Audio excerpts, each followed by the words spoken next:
Une femme s'arrête à une station-service pour faire le plein et remarque que la voiture avec laquelle elle s'était disputée plus tôt sur la route la suit jusqu'à là. Mary panique immédiatement. Cependant, un jeune homme à proximité lui propose chaleureusement de l'accompagner. Ensemble, ils quittent le magasin. Grâce à son aide, Mary parvient à partir en toute sécurité. Alors qu'elle s'éloigne en voiture, le jeune homme se retourne et fait un geste grossier à l'adresse de l'autre voiture. Le visage de l'homme se crispe de colère. Il fonce immédiatement vers le jeune homme.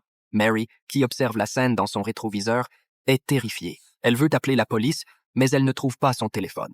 N'ayant pas d'autre choix, elle appuie sur l'accélérateur pour fuir. Malheureusement, l'homme la rattrape rapidement. Lorsqu'elle voit qu'il tient son téléphone dans ses mains, Mary est encore plus paniquée. Elle tente de changer de voie pour le semer, mais l'homme la suit de près. Finalement, les feux deviennent rouges et Mary est obligée de s'arrêter. Le pick-up de l'homme est juste derrière elle. Il commence à reculer plusieurs fois, percutant sa voiture à chaque fois. Désespérée, Mary cherche de l'aide, mais les conducteurs autour d'elle sont tous trop distraits par leur téléphone. Heureusement, le feu devient vert. Mary appuie sur l'accélérateur et s'en va à toute vitesse. Cependant, l'homme accélère également et la rattrape, brandissant son téléphone en se moquant d'elle. À cet instant, la peur de Mary atteint son apogée. Son téléphone n'a pas de mot de passe pour l'écran de verrouillage. L'homme la taquine en lui ordonnant de regarder la route devant elle. Et en effet, elle manque de peu de percuter un bus. Elle vire brusquement et prend une petite route. Elle parvient finalement à semer l'homme. Mais maintenant, le fait que son téléphone n'ait pas de mot de passe de verrouillage met sa vie en danger. L'homme,